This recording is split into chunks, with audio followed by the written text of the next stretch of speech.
Muy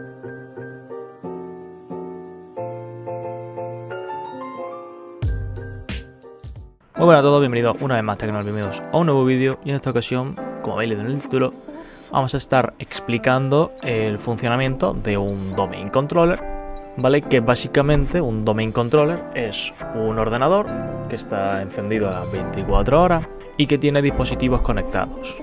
Entonces a este equipo aplica una serie de políticas, una serie de reglas, una serie de parámetros que ayudan a configurar al completo toda una organización, llámese empresa. Entonces, para este laboratorio vamos a hacerlo evidentemente a pequeña escala. Nosotros tenemos 3 ordenadores o 3 máquinas virtuales. Tendríamos el propio DC, que es un Windows Server 2022, la versión estándar con la interfaz gráfica, y luego tendríamos 2 Windows 10 que se encargarán de conectarse a este dominio. Voy a explicar un poco todo lo básico que hay que saber y al final os enseñaré las políticas que yo tengo configuradas para este laboratorio. Bien, mientras se abre el DC, ¿qué realmente es un DC? Pues bueno, un DC, ya lo he explicado, es un ordenador, es un servidor que está encendido las 24 horas del día y que tiene dispositivos conectados al que aplica una serie de parámetros o reglas que se llaman GPO, además de configurar páginas web, roles, un montón de cosas para no solo tener seguro un entorno, sino tenerlo controlado. Por eso el domain controller se encarga de controlar un dominio. En este caso, como habéis visto, tengo solamente 2 dispositivos conectados, pero en la práctica real, pues nosotros podríamos tener dentro de una empresa pues 500 ordenadores o más.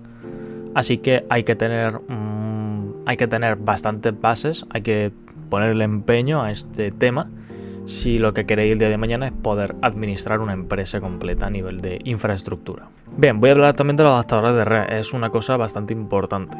Nosotros, tal y como yo lo tengo configurado dentro de este DC, ahora os lo enseñaré, tiene actualmente 2 adaptadores de red. Tiene una red interna, que es la que va a compartir con los demás dispositivos, y luego tiene una red externa para poder obtener conexión a internet. Por ende, por esa regla de 3, podréis intuir que los dispositivos Windows 10 que están conectados solamente tienen una interfaz de red, que es la privada. Entonces, ¡pum! Es un Windows 10 casi que lo más normal. Evidentemente esto no lo tiene un Windows 10, pero lo primero que podéis ver es 2 cosas. Lo primero, que tenemos conexión a internet, como ya os he dicho.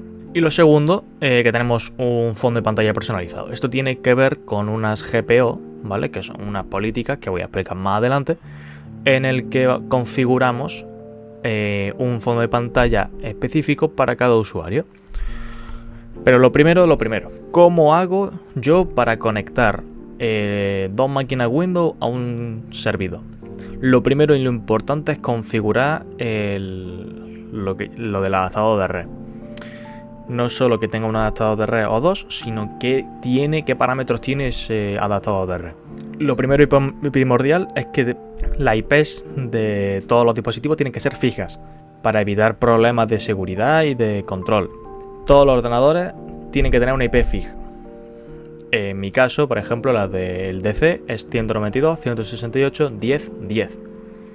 Pero la del Windows 10, el 1, por ejemplo, es 192.168.10.20 y el 2 es el 21. Luego, importante, cuando nosotros vayamos a configurar este apartado de red, os lo voy a enseñar por aquí, también tenemos que setearle un DNS preferido. En este caso, nosotros damos a propiedades y nosotros lo que tenemos, el DNS preferido, como veis, coincide con la dirección IP que nosotros le hemos puesto.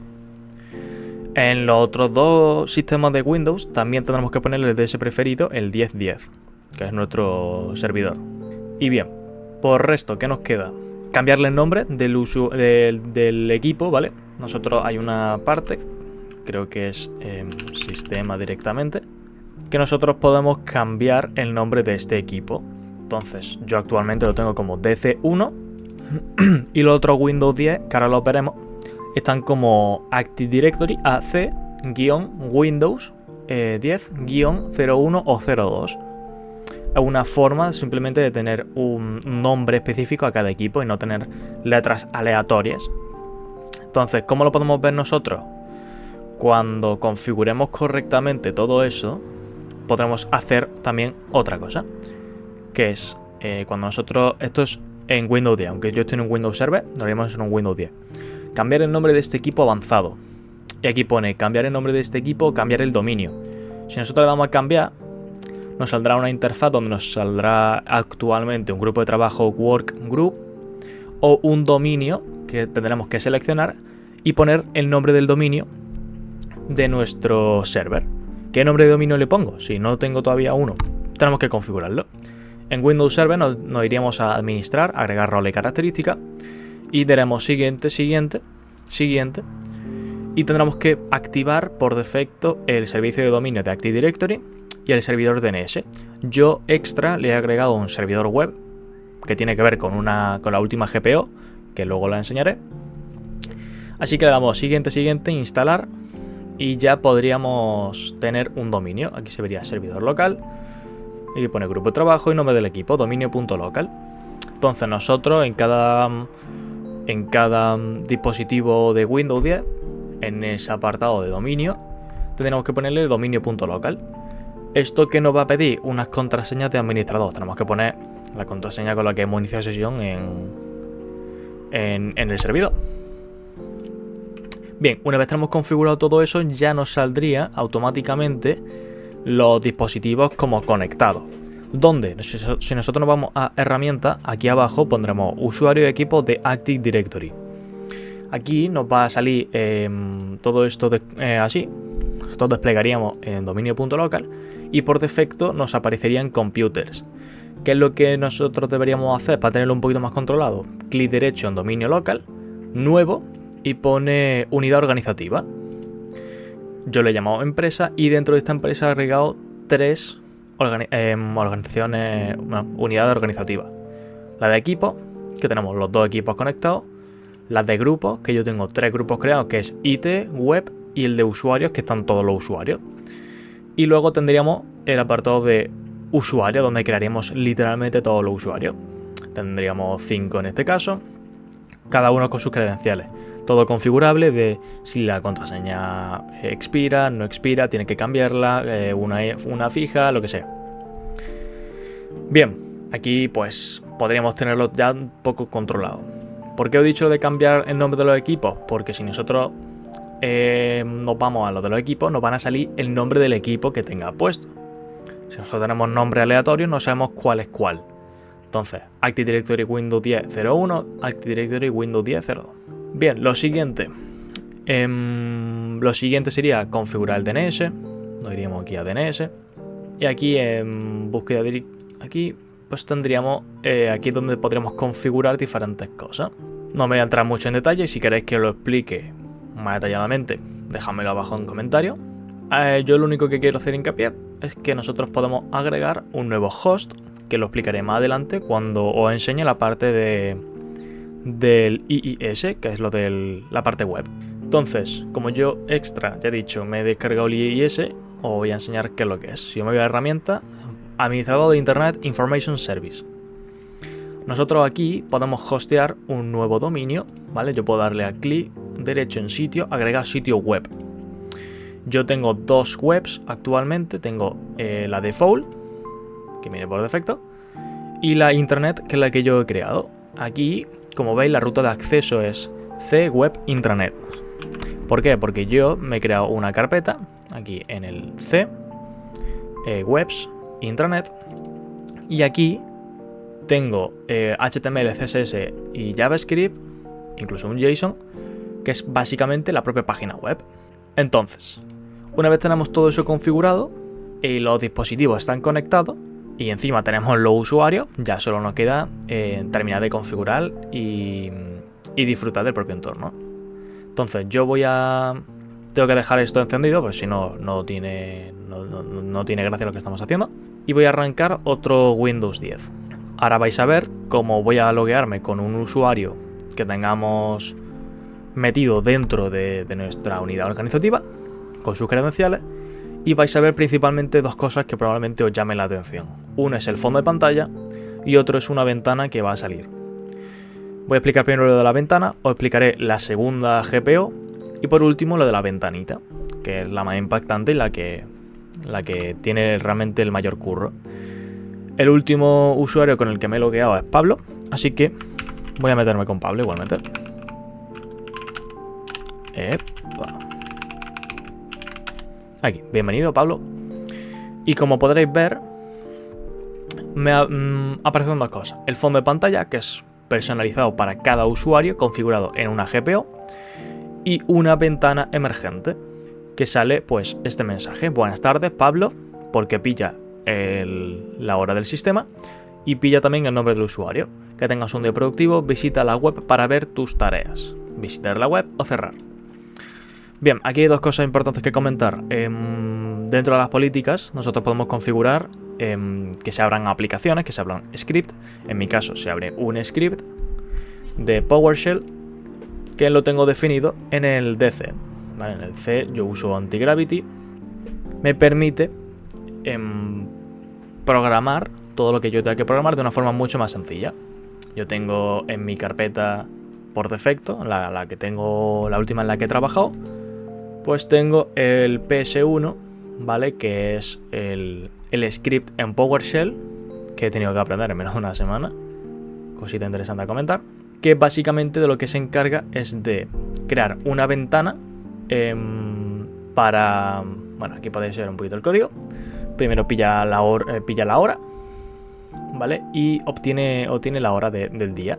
Dependiendo de la hora que sea, pues el mensaje cambia. También coge el nombre del usuario y se encarga de crear un texto personalizado dentro de una ventana usando el System Windows Form. Y luego nosotros agregamos diferentes botones y diferentes links. El link es lo que me quiero centrar. Aquí lo que pone es un link add click http web.dominio.local. Este es literalmente la web que os he enseñado antes, que estaba activa, ¿vale? Es una página web que he tenido que desarrollar y hostear dentro de mi mismo servidor, con el fin de que un usuario, cuando acceda al sistema, sepa qué tareas tiene que hacer. Entonces, ¿cómo funcionaría el flujo? Yo me logueo, como Pablo, por ejemplo, y se me ejecuta la ventana de buenas tardes Pablo, que tenga un buen día. Le doy a visitar la web y automáticamente me redirige a una web que, como veis, la URL es web.dominio.local. Es una página, ya digo, que es la que he hosteado, y aquí nos pedirían unas credenciales. Yo voy a poner Pablo y las credenciales de sesión.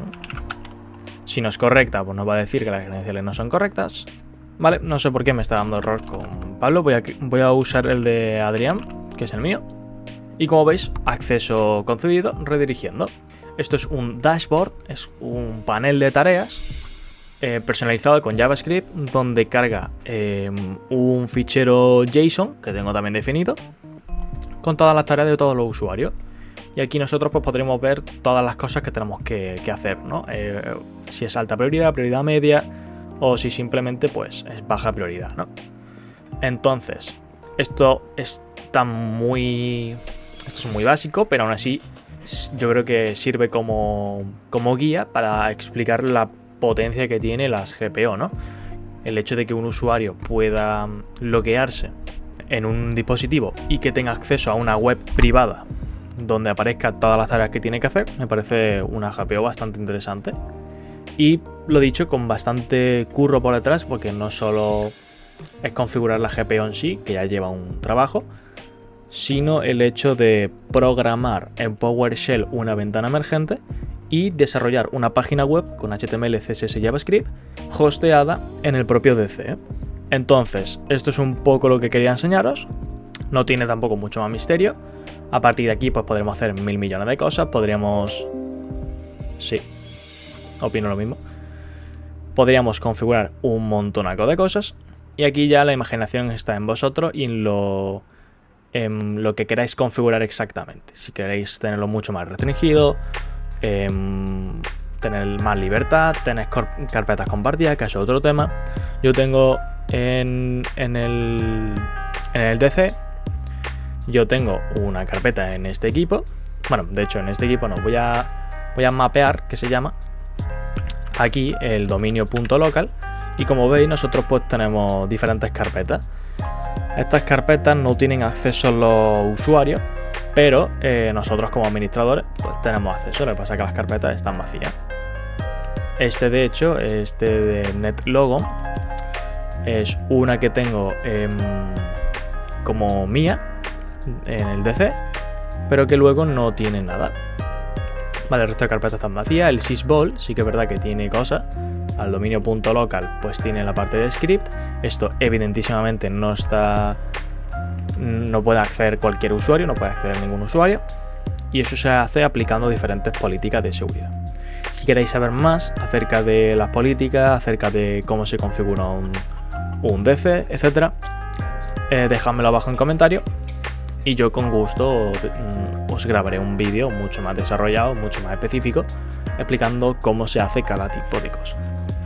Bien, yo soy Shadow, soy Adrián, como me quieras llamar, y nos vemos en la próxima.